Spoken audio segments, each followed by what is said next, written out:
Over the years, I've gotten flown out to different events, parties, industry events, and I'm like, there's whole communities of Black women that I know that share this interest. Why am I always the only one here? It's a very anti-Black community over there. I realize like being quiet does not fix anything. Like that's the reason why I want to like speak up and talk about the things that like really matter to me. I feel like that it applies to both of your stories, is creating community from the lack that you guys see. Hi you guys, it's here. This is the passion project I've been working very diligently on over the past few months. Welcome to the first episode of Kwanzaa Unwrapped. This is a show meant to educate you on the 7 principles of the holiday and also destigmatize some of the stereotypes around what celebrating Kwanzaa can look like. If you're new here, hi, hello, my name is Asmara. I am a digital storyteller creating a variety of entertaining and culturally conscious content across the internet. On this channel, I typically use gaming as an avenue to explore social issues and the human experience. I'm very intentional about digging beneath the surface to highlight the people and topics we aren't often openly discussing. And this week is certainly no different. Throughout the holiday, I'll be in conversation with a diverse set of guests who I think are disrupting the status quo and carving space in hobbies and professions that may not have the most Black representation. This first episode is all about umoja, or unity, and I'm joined by fellow content creators Harriyanna Hook and Xmiramira. Harriyanna Hook is a commentary YouTube creator shedding light on the social and cultural impact of nostalgic and nerdy media. Harri began her channel in 2014, but started to find her footing in 2020 for her unapologetic breakdown and critique of cartoons and family entertainment. Driven by her commitment to education and representation, Harriyanna also began a blog and a merchandise business on a mission to bring together nerds of color through engaging discussions and unique products inspired by her favorite media. When not creating, Harri is a cartoonist, voice actress, cosplayer, and model, aiming to celebrate diverse voices through her various creative endeavors. Joining us later is Amira Virgil, also known as Xmiramira. She is a gaming content creator, a community manager, and the founder of the Noir Network, an organization focused on providing education and brand development for Black femme influencers. The now Twitch ambassador began streaming casually in 2015 and developed a following from her Let's Plays, mods, and forum that made The Sims 4 more diverse and inclusive for Black players. She eventually went on to consult for the game to bring about much needed improvements to the skin tone, makeup, and hairstyle selection. Amir's impact has been featured in publications like Refinery 29 and Google Play's Change the Game initiative, and she continues to advocate for diversity in the gaming industry through speaking, brand collaborations, community building, and so much more. So without further ado, let's get into the conversation. Welcome to day 1 of my Kwanzaa series. Welcome to my channel, Harri. How are you doing? I'm doing all right. How are you? Doing good. So today's episode, our first episode of the series, is about umoja, which is the Swahili word for unity. And so I brought you here to talk about some of the ways that I feel like you are redefining, I guess, what Black culture and what Black creators look like and can talk about with your content and the work that you do. Yeah. So I've already given the viewers a rundown of who you are and what some of your accomplishments are. Yeah. But I always like starting from the beginning. So would you be able to tell me kind of who you were before Harriyanna Hook? I love getting to know like who people were what were you like as a kid, and kind of how did that influence who you are today? I started becoming Harriyanna Hook in 2019, and a lot of that just had to do with the fact that I needed a change. I always like kind of struggled like with my confidence at that time of my life and just struggling with what I wanted to do and everything. And I like created like Harriyanna Hook as like a persona, because I'm not sure you know, but the name Harriyanna Hook comes from the character Harry Hook. Like, I've always loved Captain Hook. Captain Hook is my favorite Disney villain, and he has 3 kids, like, in the Descendants universe, and Harry's my favorite, mainly because he reminds me of me. Like, I'm a lot more like Harry now, like, as the years have gone by, but at that time, I was like, that's exactly who I could be if I got my confidence up. But that really just started like as like a alter ego for me. It started like an alias. But before I just started anything with being Harriyanna, growing up, I did cheerleading. I used to be like a cheerleader. And while I did enjoy it and all of that, I noticed that like a lot of the girls there weren't really into like a lot of the things I like, because I've always liked cartoons. I've always liked anime and all of those things right there. I was a theater kid also, by the way. That's one thing a lot of people don't be shocked when they learn about me. I was actually the president of my school's drama club. My teachers always used to say, oh, she's a sweet girl, she just talks too much. And I'm like, okay. So when I got older, I like wasn't really like, I got bullied a lot growing up because I was just like really like loud and like in your face and like really energetic and like also like really, really nerdy. Like I remember one time I was in class reading a manga and somebody was like, why are you reading the book backwards? Like, and I was like, no, this is how you read it. I was like, it's a manga.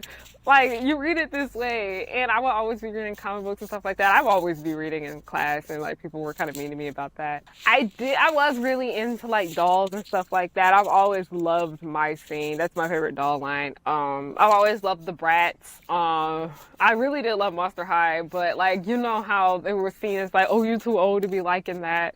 You're too old to be into this and that and the third. And like being picked on for like a lot of my interests in school is kind of what turned me away from a lot of them for a long time. Because of that, I did turn away anime for a little bit, and I didn't really come back to it until like my later years, like in high school and like in college. But I was just like, I don't want to say it, but like I kind of was like that quirky girl, like growing up in school. I dressed differently, even though I did struggle a lot with like, you know, of course we all did growing up. I did struggle with who I was and insecurities and all of that.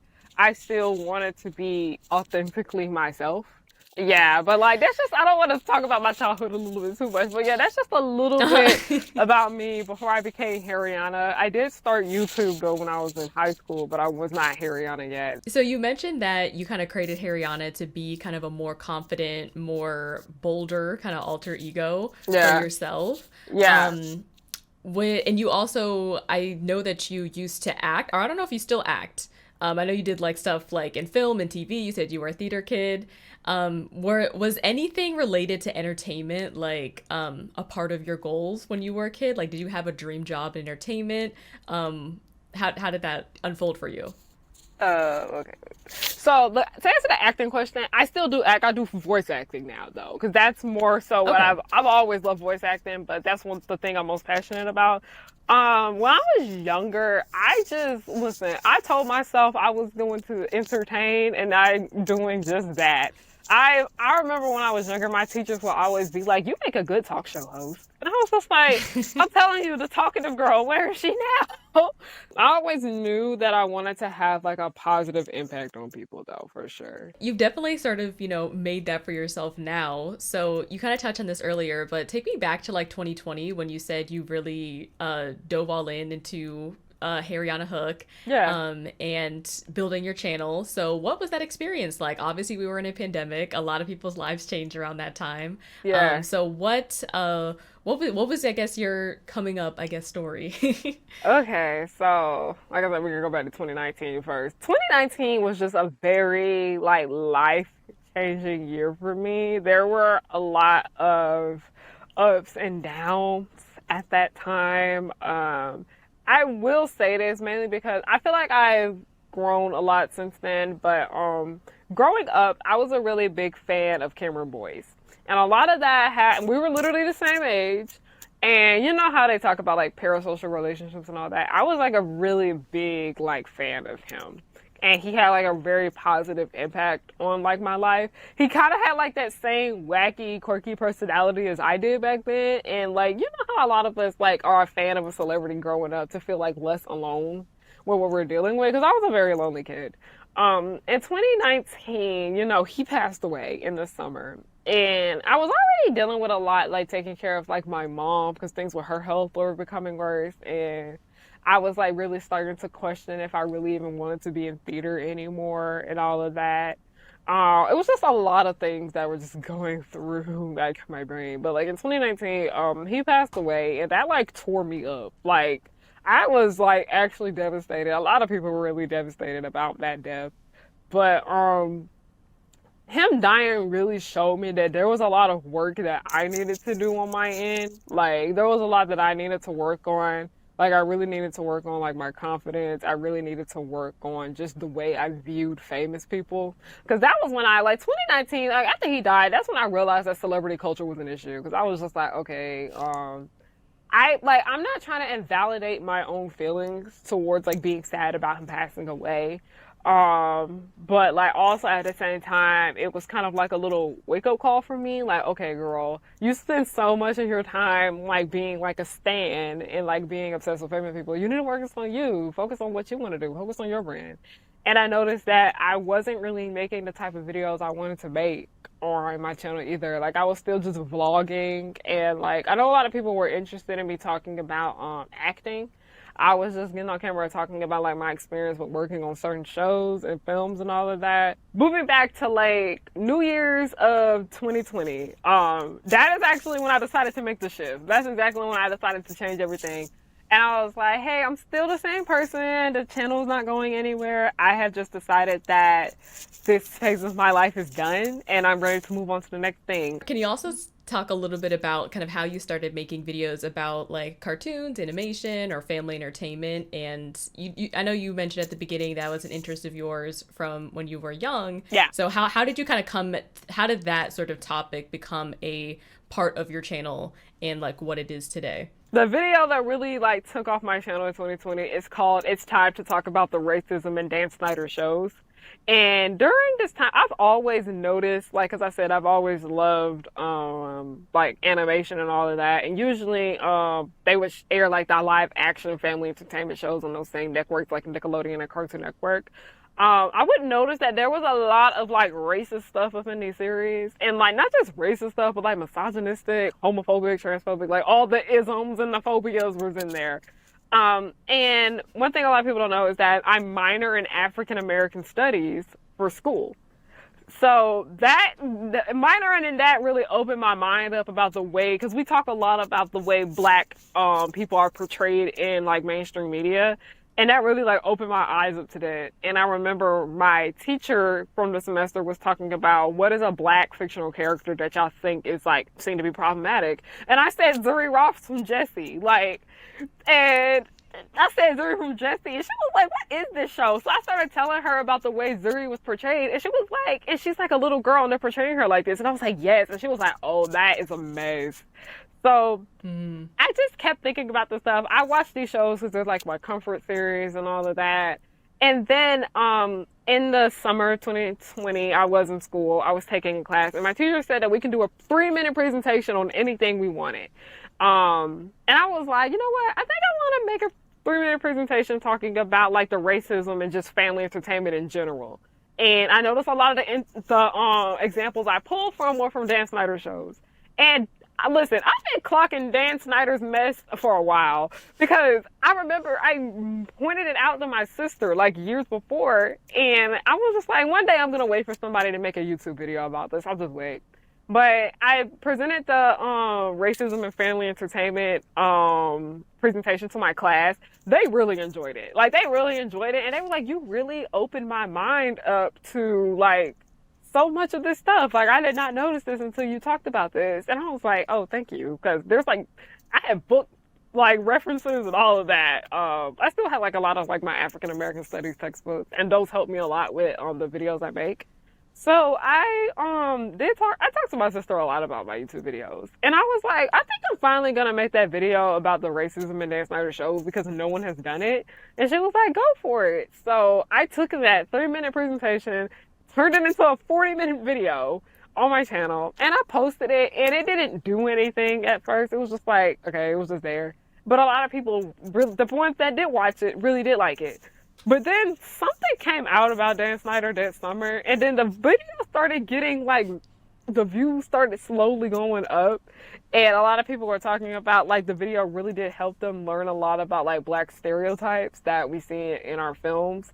And a lot of people did talk about how it's sad how when something is made like for kids and it's made for like the entire family to enjoy, it's like not as critical, I'd say. Like, people they're like, oh, it doesn't matter because of the audience it's for. And I was like, no, like, This is the main. Racism is racism. Yeah, this is the one example I say. I say y'all are quick to say that it's wrong to like cuss in front of a child and that it's wrong to have profanity in children's entertainment, but y'all have no problem showing them racism. Like, I use that analogy all the time. All the time when we talk about what is appropriate and what is inappropriate, y'all usually excuse it, because one thing I have learned is racism is so casual in our society, especially in the film industry.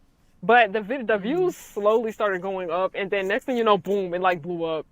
And that right there was when I was just like, oh, there actually are people that care about like people's thoughts and opinions about these shows and whatnot. And I was like, I came on my community tab and I was like, wait, so y'all want more videos about like how I feel about a lot of the shows we watched growing up and just cartoons and everything? And people were like, yes, like we really liked your Dan Snyder video, like keep going. So yeah, that's pretty much like where I really like started making more and more videos about the things that like interest me, the types of shows and films that I like, and dislike, and all of that. Mm-hmm.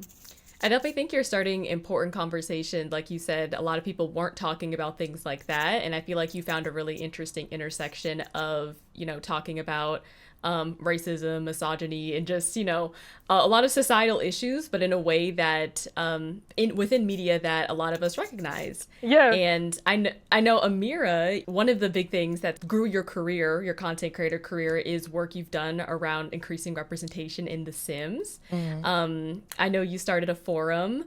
Well, first of all, talk about kind of your early days of being introduced to Sims content. What was kind of like the big problem you saw in the Sims community when you first started creating content, and how did you work towards, I guess, filling that void?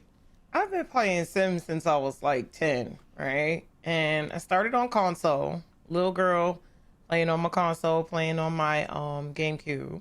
As I got older, I started getting into other games, and then as I became an adult, I ended up right back around onto Sims as a content creator. Like, somebody saw me play Sims one day and was like, hey, you should stream this on Twitch. I was like, what the hell is Twitch? What is this? And I've been on there ever since. It's like, what is that, almost 10 years ago now. Was it 2015 when you started? It was 2015. So yeah, about 9 years ago now. I started creating content over there, and I'm making my content. I went to YouTube. I started my YouTube channel. I started doing, because they was like, you should do, somebody's like, you should do Sims Let's Plays. I was like, what the hell is a Let's Play? Like, everybody's telling me these things, and I'm constantly like, what is this? What is that? Well, let's go try it. So I start making the Let's Plays.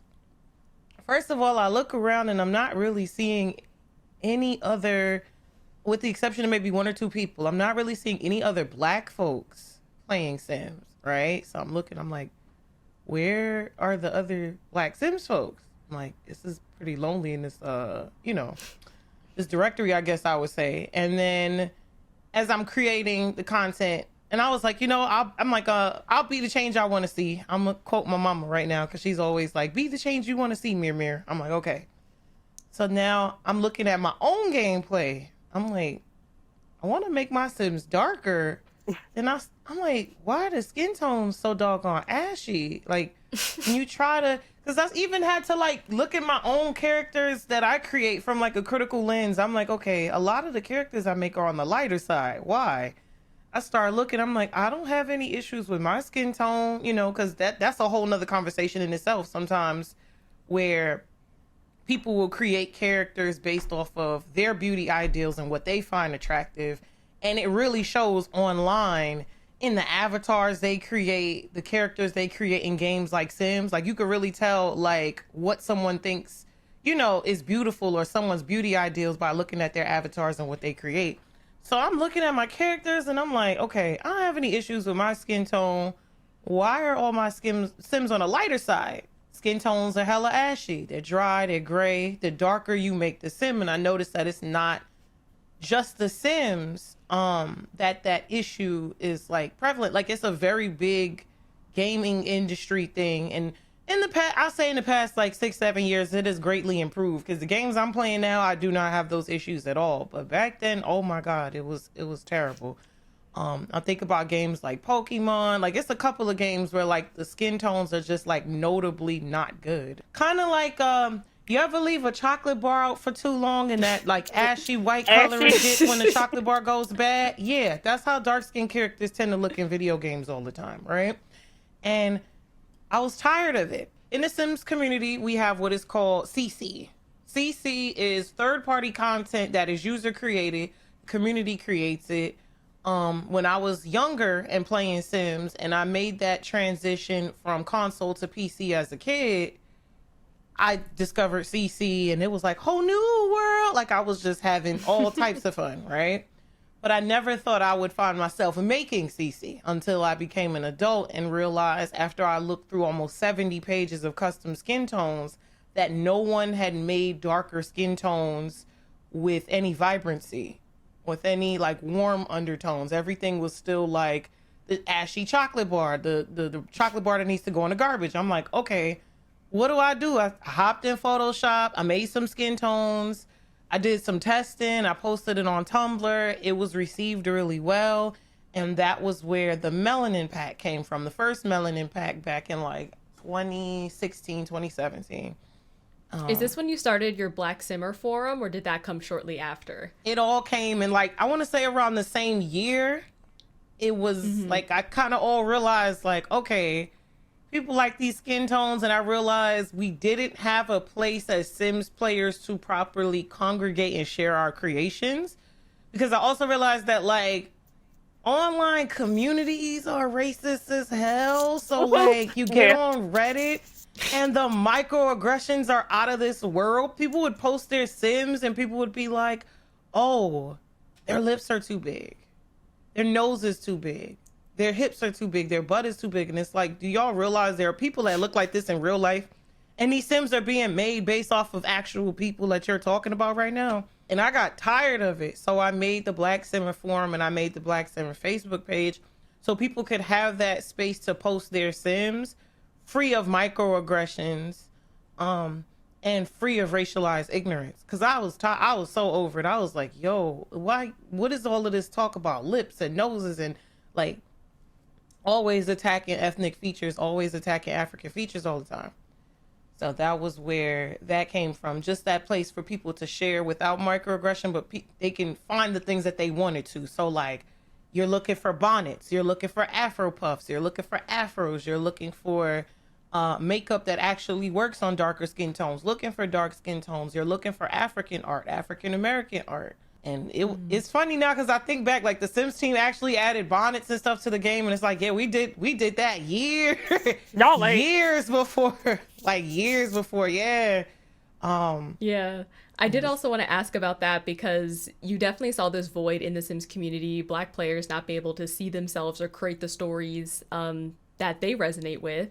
And now fast forward, like, 9 years later, a lot of these changes started being implemented. I would say it probably started around like 2020.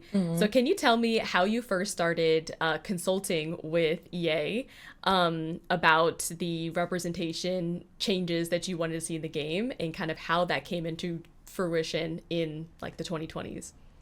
Oh, that was a time. Oh, my notifications. What happened? So I was always vocal about the lack of inclusivity in the Sims community, as well as just the gaming industry overall, right? So I talked about everything from the skin tones not looking good, where's the hair for Black players, Black Sims, makeup, bodies, you know what I'm saying? Clothing that was more inclusive, because even in the custom content community, there used to be a huge issue in the Sims community where you couldn't make a Sim bigger than a certain size because none of the morphing, it's called like morphing, the way the clothing fits around the character model, nothing would fit when you would make the Sim bigger than like the average, like the standard size. So I used to talk about this, all these types of things. It's funny now because even somebody was like, no, I'm crediting that to you too, because I remember there was a time we would put on CC and most CC we put on didn't fit Sims larger than the standard size. And I used to be always very, very vocal about it, very, very vocal about it. And one day a journalist from AJ Plus reached out. I did an interview with them. I think that was about 2017. And we had a discussion, and I was just so over it. It was me on my iMac, and I was just talking my junk. I was like, listen, we play this game, and it's supposed to be a life simulation game. And I don't understand why, as a Black woman, I can't make a character that properly looks like me or my family and my peers in a life simulation game. I should be able to make a dark-skinned character. I should be able to make a character with a decent Afro hairstyle. I shouldn't have to put on, straight hair, certain hairstyles that don't accurately reflect me as a Black player, right? The video ended up going viral, like really, really viral. It was trending for days.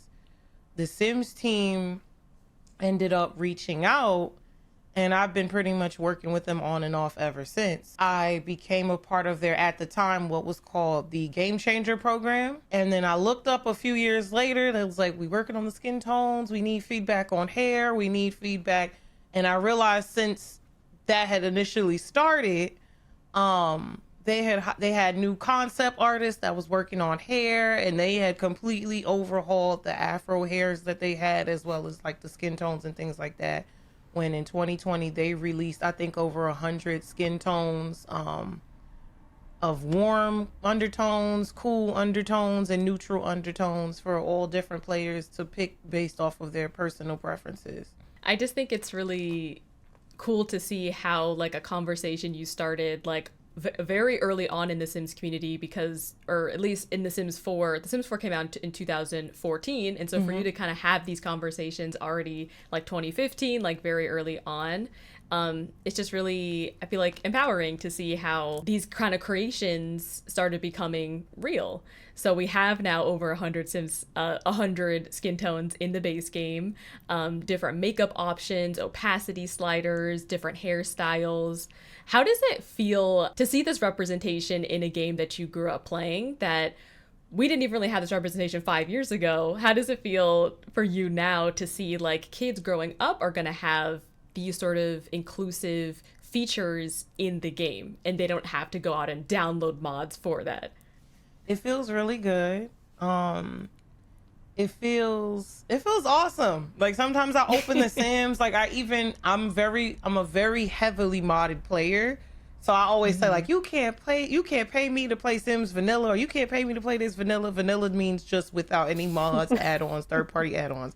I'm very heavy on mods. But one day, like a few months ago, I played completely vanilla, and I was like, yo, the new Sims players are eating, because what the hell? Like, I wish we had this, and it's free to play now too. So you get it free to play, and they went back and they revamped a bunch of like colors and color palettes. They added more Black hair to the base game. They went back and took Black hair from other packs and Black hair assets they had created and added to base game. And I'm like, yo, new Sims players are living right now. I think it's awesome because I not only see that impact spanning beyond the Sims, and I see it in other games that I play. Like I see in other games that I play, and other games that I interact with, that the studios are doing their due diligence in making sure that they consult with Black players and they consult with POC just in general about skin tones, hair, voices, accents. Like the quality of the games that I've played in the past 2 or 3 years alone, it shows that they're doing the work and they're being much, much better and much more considerate about doing the work. Because I've never, like, I'm playing a couple of other games right now, and I'm like, oh, these skin tones look so good. I don't have to download custom anything. And it didn't used to be like this. Like, it used to be a struggle being a Black player that wants to make Black avatars, that wants to play Black characters. It's always been a struggle, but as of recent, it's been good. It's a great feeling. I definitely feel like both of you with your work are disrupting kind of like the status quo and what society has kind of accepted to be the standard. And so I'll throw this question to you, Harriyanna. You're very vocal on your channel about, problems in the cosplay community, anime community, in family entertainment in general. Why is kind of bringing about these uncomfortable, what some might call uncomfortable conversations, why is that necessary for you? All right, y'all, I gotta pause the conversation here. If you are enjoying Kwanzaa Unwrapped so far, make sure that you are subscribed. Hello? Y'all know the drill.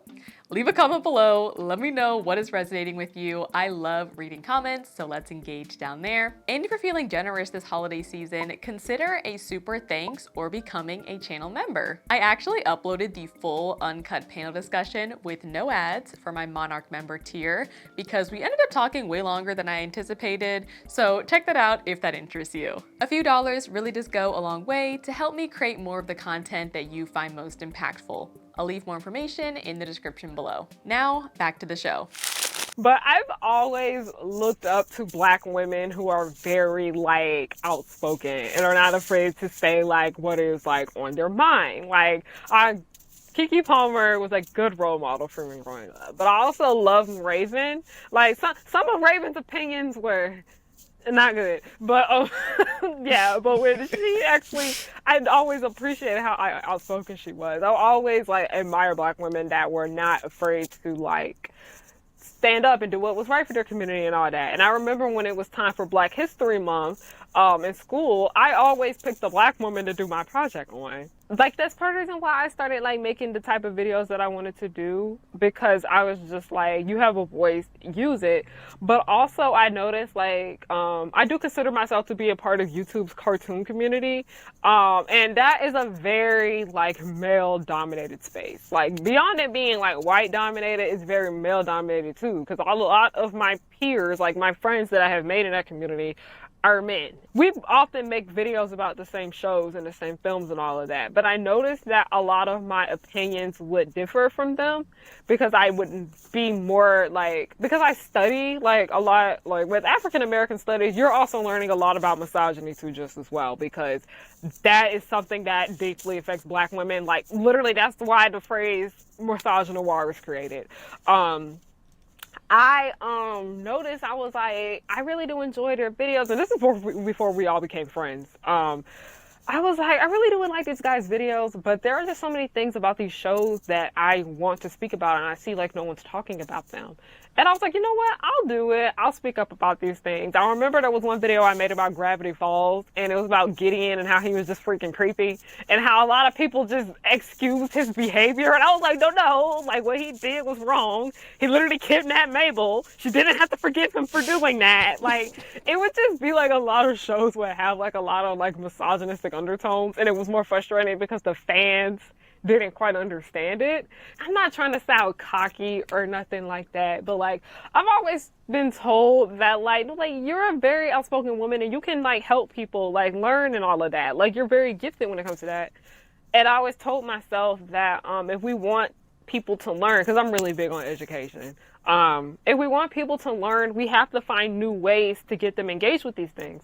So I was like, why don't I use like animation, art, books, all of that, the live action Disney Channel shows we grew up watching. Why don't I use these series and use this as a way to help people learn about like the social issues that are going on in our world? And a lot of people appreciate what I do. I mean, you're always gonna have people that aren't gonna understand you. It's whatever. And also like, it was something Mira had said about the way people would talk about like the Sims community. Oh, fandom is a very racist place. Like, fandom racism is something fandom racism is something I talk about all the time on my channel, because I grew up in fandom spaces because like nerdy Black girl like over here.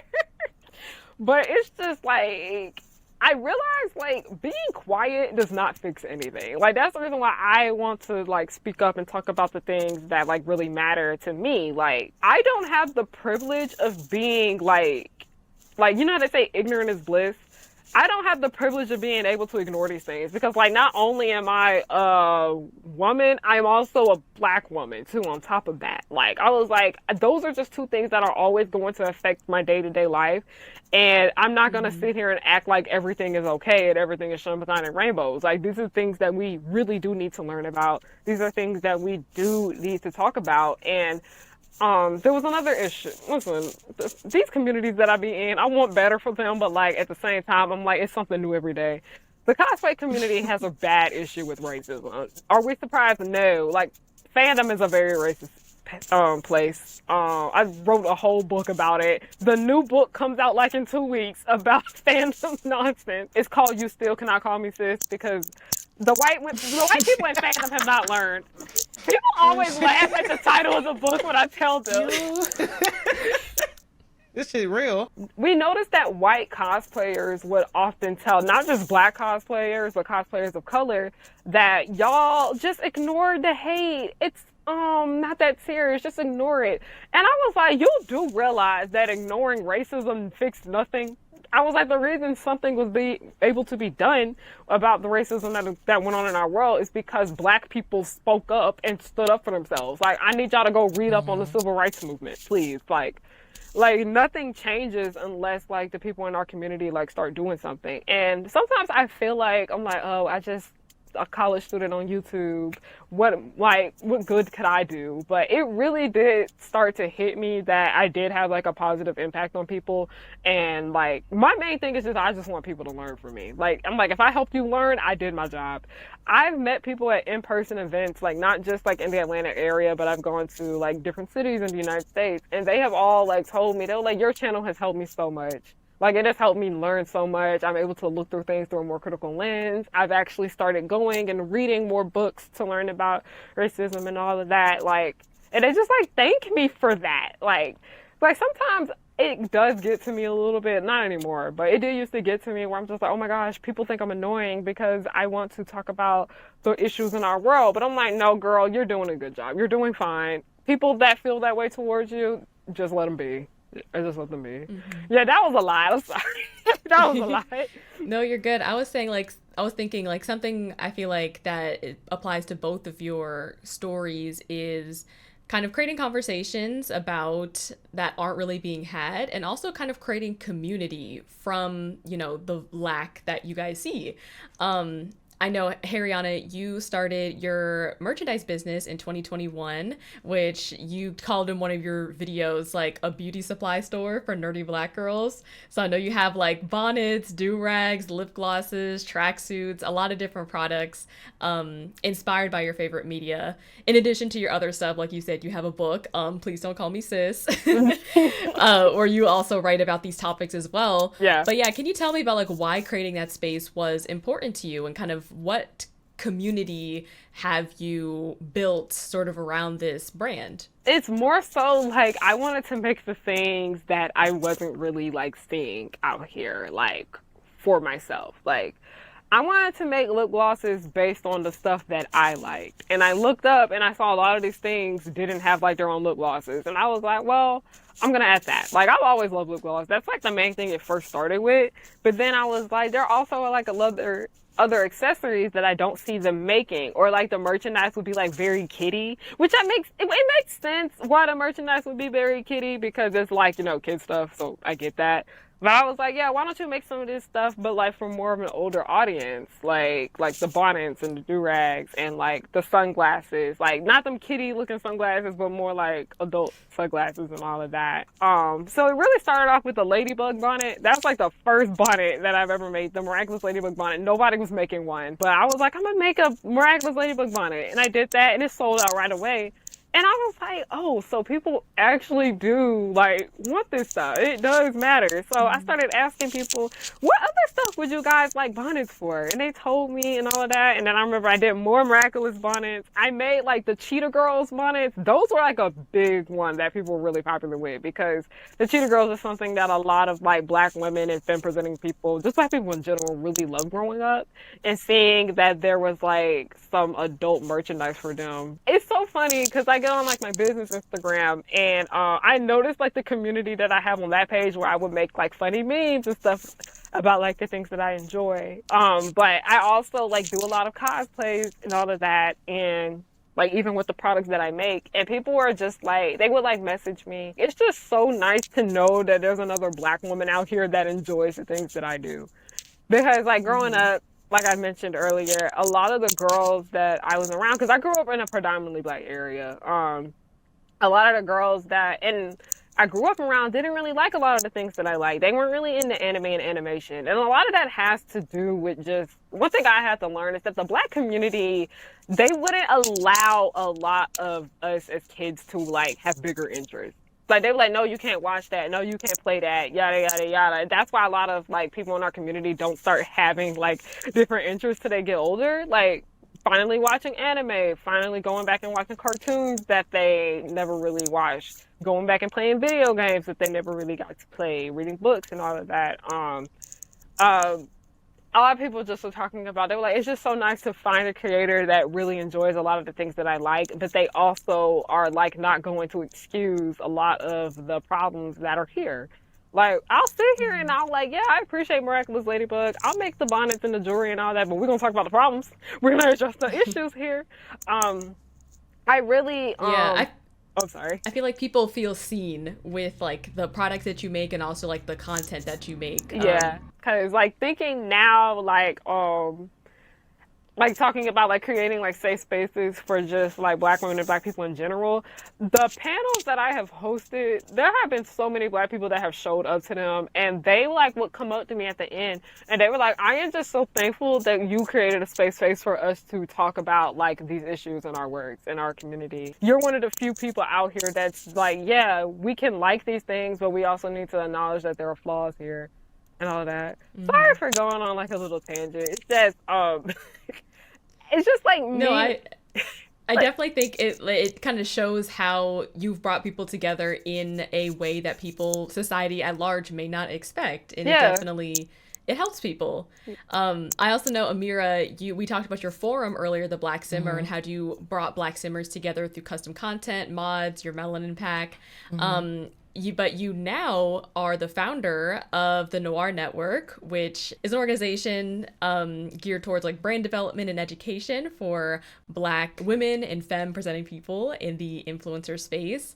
So how has kind of like your experience from the Black Simmer also impacted the work you do now with the Noir Network? Can you tell us more about that? So with Noir, it was pretty much the same thing where I kind of sit down, I look around, and I'm like, oh no. So what happened? As my individual content creation career started to like take off, the virality, all of these people wanted to know who I am, what's my story, what's going on. Things would grow. I eventually started getting sponsorships, brand deals. I got signed to management in 2020. And it just kind of went from there, right? But I noticed that once I got signed to management, the game changed in a sense of like what negotiating deals looked like.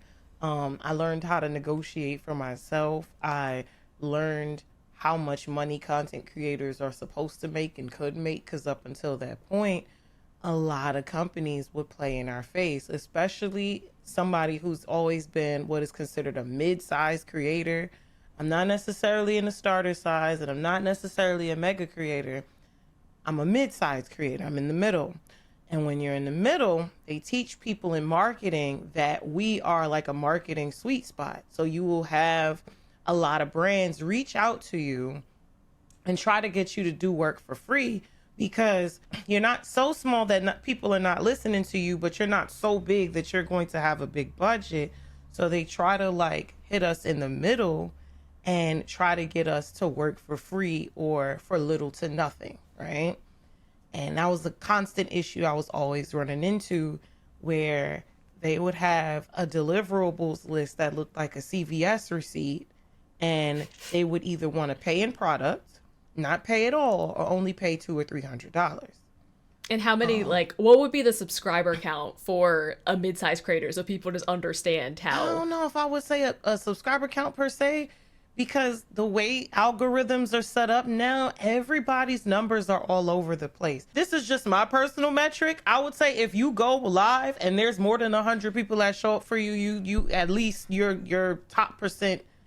You're in the top something. I don't know if it's the top 0.2 or top 2%, top something, because millions of people stream, but not a lot of people can get over 100, 200 people plus to show up for them. So I would say that probably puts you in like the middle range. You're not thousands and thousands of viewers, but it's not just you and like 3 other people when you stream, or it's not a couple of hundred, a couple people showing up for your content. With marketing, they try to hit the middle spot. Like, how can we get them to promote our product and our message without paying them, or with the least, giving out the least that they can, right? Once I learned like how to negotiate, what are some red flags to look for in contracts, certain legal verbiage, to that even if I don't have a lawyer or I can't afford to have a lawyer or somebody that's well versed in this stuff look over it for me, I can look at a contract myself and say, okay, no, I don't want to do that. I'm not doing that. Can we redline that? Can we change that? Can I negotiate this to this? Like I can negotiate and go through contracts myself. And once I guess things started taking off, I also would get invited to a lot of stuff. Over the years, I've gotten flown out to different events, parties, industry events. And it was always a very lonely experience, always being the only Black woman in the room all the time. Like literally always the only Black girl. And I'm like, there's whole communities of Black women that I know that share this interest. Why am I always the only one here? So I did what I could, or I'm doing what I can to try to help bridge that gap and change that by, sitting down, asking myself the questions, why aren't there other Black women in some of these positions? And why is it that I notice there's a trend of like Black women joining this industry and leaving, and realizing a lot of them don't have community. The gaming industry, the gaming space can be violently racist to Black women and violently, like very hostile to Black women in so many different ways. As a Black woman in the gaming space, sometimes it feels like, and it's not even, it feels like, sometimes it literally is just, they ignore you until it's time to harass you. So it can be very violent and very like volatile. And realizing that these women do need community. They do need like-minded people to congregate with, to have these discussions with, somebody to hang out with, collaborate with, joke with, and to share community with, to understand that they're not alone in this journey, and they can have someone to ask a business question. You can come and ask about taxes. You can come and ask about negotiating things and how to negotiate, what to read on contracts, things like that. So that was why I created Noir, because I saw people had stream teams and communities, but at the time they weren't really business focused. It was more of just, we were at the stage of like, let's find other Black folks to play video games with. Let's find other Black women to play video games with, right? And like was expressed, growing up, a lot of us didn't get to really dig into our interests, or at least if we did, we were very lonely in doing so. It's like me personally, I was like always the only Black girl that liked video games and was vocal about it. You know what I'm saying? There's a lot of women around me who also, well, not a lot of, there was a good handful of women around me who liked video games as well. They just hid it. Like a lot of people, a lot of Black folks tend to like hide their nerdy interests. And then now we're grown. Now they want to talk about the anime. Now they want to talk about the video. Where were you when I was alone? Where were y'all? Where were you when it was just me and my GameCube years ago trying to play games? And now I got to deal with all the sexism because, girls can't play video games. And I have stories for days on that about like the assumptions about women in video games and how it was assumed that I couldn't play. And even now, when I go outside with my Twitch partner hoodies and my Twitch ambassador merch, right? Oh, they try to challenge you. Is that your boyfriend's? No. Is that your boyfriend's? Is your boyfriend a Twitch partner? And I'm like, oh, that's crazy. No, I'm the partner Twitch streamer. I'm the Twitch ambassador. Like, what?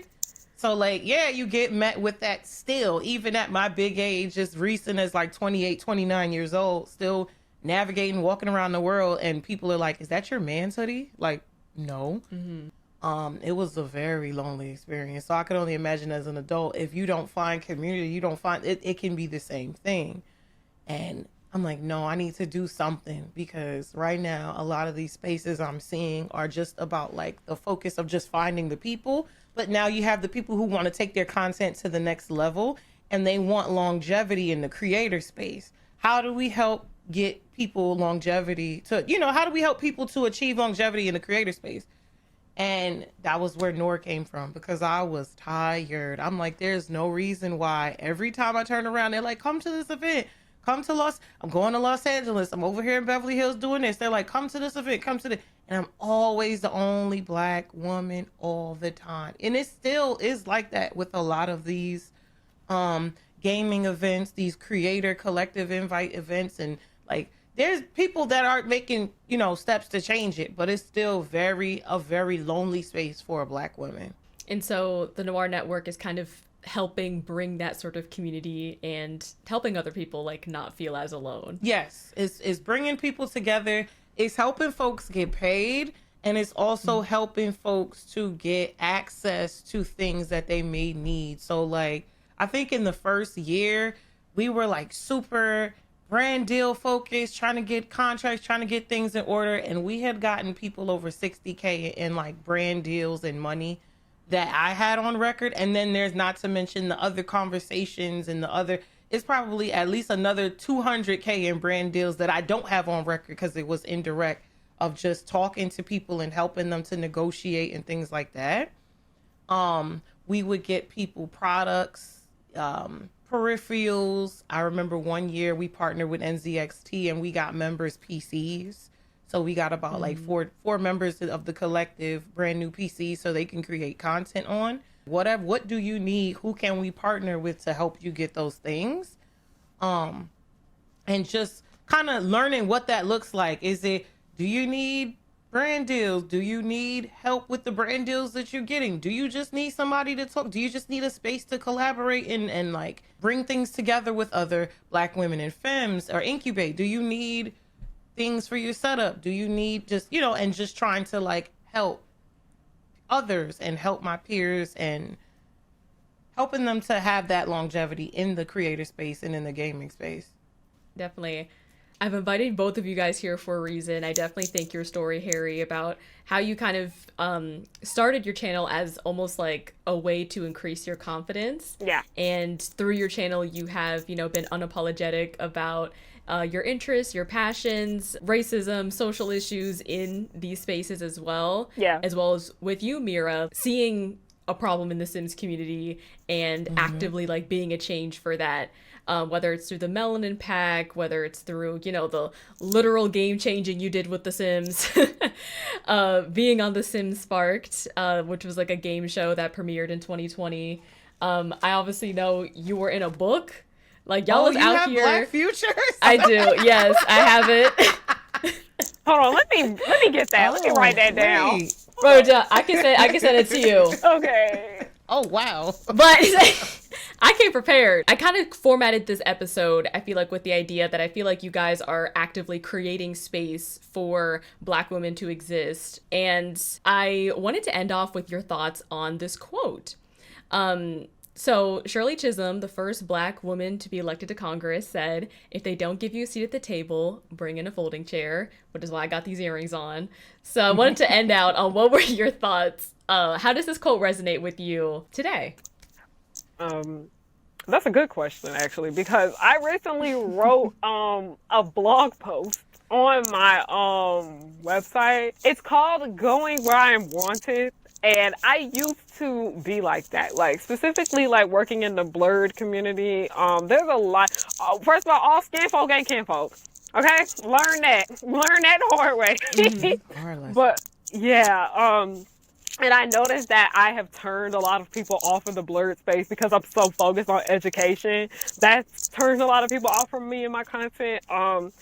I really did want to become more involved with the community and branch like outside of like my brand and everything like that. But it was just, I was going towards like everybody that was just simply like Black and didn't really have like their best interest in mind for me. Or it was just like I was trying to prove myself to people that just wanted nothing to do with me, or they saw me as like less than, or they like talked to me like I didn't know what was going on and all of that. Like, just because you don't know who I am doesn't mean that I don't have my own stuff going on. I always tell people, like, the way you treat me before I actually show you my following and like give you my social media, that says a lot.